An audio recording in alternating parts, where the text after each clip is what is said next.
berikutnya kayaknya punya kabar bahagia yang datang dari pasangan yang jauh sekali dari gosip-gosip miring, Rian. Betul. Ini panutan kita banget ya, Kak Mona Ratuliu dan juga Kak Indah Brasko, yang kali ini bukan hadir dengan cerita keluarganya, tapi cerita rumah barunya yang mulai dibagikan dalam sosial media yang gede banget loh. Gede banget pemirsa ya, dan sampai dengan sekarang memang rumahnya belum 100% jadi ini penantiannya 3 tahun. Mereka berharap untuk pergantian tahun baru kemarin bisa dirayakan di rumah barunya. Tapi karena memang belum jadi, apa daya, ya mereka harus mengubur impian itu. Ya mudah-mudahan pasti kita yakin juga di tahun depan pergantian tahun mereka bisa merayakan tahun baru di rumah yang baru. 3 tahun penantian rumah baru. Sementara kami bertahun-tahun penantian rumah tangga. Ya nggak masalah, jangan curhat. Mudah-mudahan tahun 2024 itulah tahunnya kita ya. Seperti apa sih update baru dari rumah Kamona? Ini dia untuk Anda. Tujuan aku pindah kan tadinya di apartemen, terus sekarang pindah ke rumah karena anak-anak yang 3 ini udah mulai gede-gede. Yang satu umur 20, satu lagi umur 14, satu umur 11. Mereka udah butuh masing-masing kamar sendiri-sendiri gitu. Makanya akhirnya jadi pindah ke rumah supaya mereka punya kamar masing-masing. Jadi total kamarnya itu ada kamar aku 1, kamar anak-anak 3, kamar oma 1. Jadi ada 5 kamar. Target awal sebenarnya cuma 6 bulan, tapi ini udah hampir 3 tahun selesai. Mungkin karena banyak mau juga kali ya, tanggung gitu. Kalau dibangun kan tanggung ya, maksudnya jelek sama bagus biayanya mirip-mirip. Karena tetap ngecat juga, tetap ada semen juga, tetap ada bata juga gitu kan. Jadi ya akhirnya ya udah nanggung deh gitu, sekalian dibagusin. Lagian juga soalnya kalau misalnya kitanya udah di dalam rumah terus ternyata ininya mau dibagusin, ininya mau ditambahin, nanti malah jadi nggak oke buat kitanya kan, berdebu segala macam. Jadi ya akhirnya tanggung sekalian udah 3 tahun nggak jadi-jadi. Oke guys, ini tanggal 12 Desember. Seperti yang plan kita di awal, kita kan pengen banget tahun baruan di sini nih. Nah, dengan kondisi rumah seperti ini. Yes, ini tangga menuju lantai 2. Ini kering, apa namanya, taman kering. Nah, ini living room, dining room. Nah, ini ada juga nih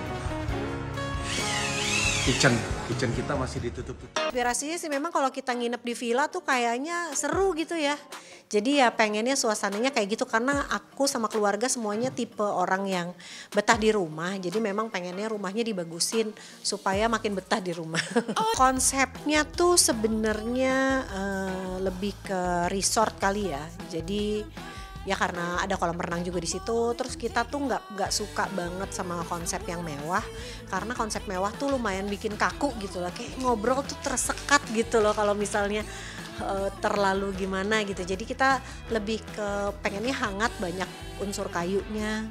Ada unsur batu juga, nuansanya lebih ke warna-warna alam ya. Jadi kitanya pengennya tuh suasananya tuh hangat, dipakai ngobrol tuh enak gitu. Tamu juga nggak canggung datang, anak-anak juga nggak kaku untuk kumpul gitu ya. Jadi lebih ke banyak unsur alamnya aja sih, nggak terlalu banyak warna. Sebenarnya aku tipe orang yang nggak suka punya rumah yang ada kolam renangnya demi keamanan anak-anak sih, karena banyak cerita kan ya anak-anaknya nyemplung lah, aduh kurang aman deh gitu. Cuma akhirnya kali ini kita punya kolam renang karena ada oma yang tinggal bareng kita. Oma butuh olahraga dan olahraga yang paling aman buat orang tua itu memang di kolam renang. Nganterin oma bolak-balik ke tempat umum juga susah. Kalau kolam renang rumah kan bisa diset sesuai dengan kebutuhannya oma, karena kan oma susah tuh naik tangga dan lain sebagainya. Aku juga kebetulan pernah injured di kaki, jadi ada otot kaki yang sobek. Jadi udah nggak bisa olahraga yang berat-berat, olahraganya juga mesti dalam kolam renang. Ya karena sudah mulai menua juga sama kayak oma, akhirnya kita butuh kolam renang untuk ke olahraga aman sih. Kemarin target selesai September gagal, November gagal juga, Desember supaya bisa tahun baruan di rumah juga gagal.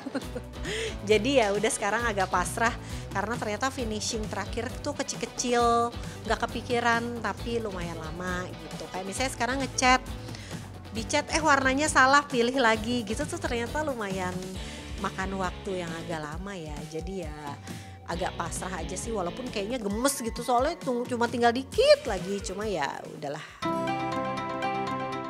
Pada akhirnya mereka berpasrah menghadapi kenyataan bahwa proses perampungan detail-detail akhir memang memakan waktu lebih lama. Habiskan uang 3-4 kali melebihi perkiraan di awal, tak jadi masalah asal impian mereka terwujud. Budget kayaknya nggak bisa disebut, tapi pokoknya 3-4 kali lipat daripada budget awal. Jadi awal tuh sekian, ternyata berlipat-lipat, banyak banget yang nggak kehitung ya, terutama yang kecil-kecil gitu. Di balik banyaknya rencana yang tak sesuai harapan, ada kesabaran yang akan membawa pada kebahagiaan. Rumah indah dengan konsep resort mewah itu mungkin belum sepenuhnya selesai, tetapi kebahagiaan dan cinta yang ada di dalamnya sudah jelas terbangun.